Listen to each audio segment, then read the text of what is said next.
안녕하세요. 복지 소식 전해주는 영수아줌마예요. 요즘 뉴스에 이재명 대통령의 빚 탕감 이야기가 자주 들리시죠?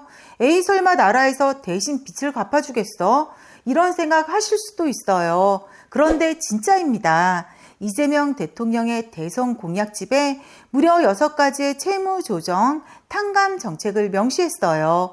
서민들, 자영업자 그리고 기초생활수급자 분들의 빚 부담을 덜어주기 위한 정책들이죠. 사실 이런 정책은 처음이 아니에요. 예전 박근혜 정부 때도 국민행복기금을 통해서 33만 명의 빚을 줄여준 적이 있었거든요. 이번에 특히 코로나19 이후 어려워진 자영업자, 저소득층, 기초생활수급자 분들을 위해 더 강하게 나온 정책이에요.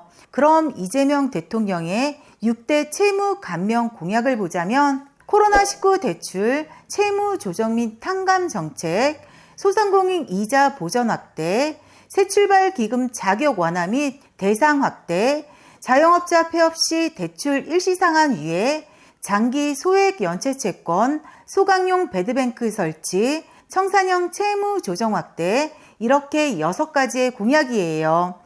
그렇다면 기초생활수급자 분들은 이 중에서 어떤 제도로 혜택을 받을 수 있을까요? 기초생활수급자라면 3가지로 빚 감면을 받을 수 있으세요.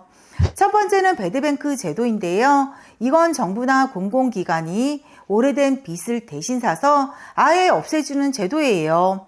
과거엔 국민행복기금으로 시행했던 제도인데 이재명 대통령의 공약으로 다시 대규모로 시행될 예정이에요. 특히 기초생활수급자나 장기 연체자, 고령자, 그리고 중증 질환자분들이 우선 대상이에요. 보통은 10년 이상 연체된 1,000만 원 이하의 소액 채무가 해당이 되고요. 정부가 이 빚을 한국자산관리공사 캔코를 통해 사서 없애주는 구조예요. 그리고 두 번째는 새출발 기금인데요. 새출발 기금은 코로나19로 피해 입은 자영업자, 소상공인을 위한 제도지만 기초생활수급자도 감면 대상에 포함이 돼요. 무려 최대 90%까지 빚 감면이 가능하고 그리고 상한 유예 기간도 추가로 제공받을 수 있으세요. 특히 새 정부 이후 현재보다 더 확대돼서 2025년 이후 생긴 빚도 감면 대상이 될 예정이에요. 새출발 기금은 지금도 운영 중인데요. 신용회복위원회 홈페이지에서 확인하실 수 있으세요. 그리고 세 번째는 소상공인 129 플러스 프로그램인데요. 이건 폐업이나 어려운 소상공인, 자영업자를 위한 제도지만 기초생활수급자도 신청할 수 있으세요.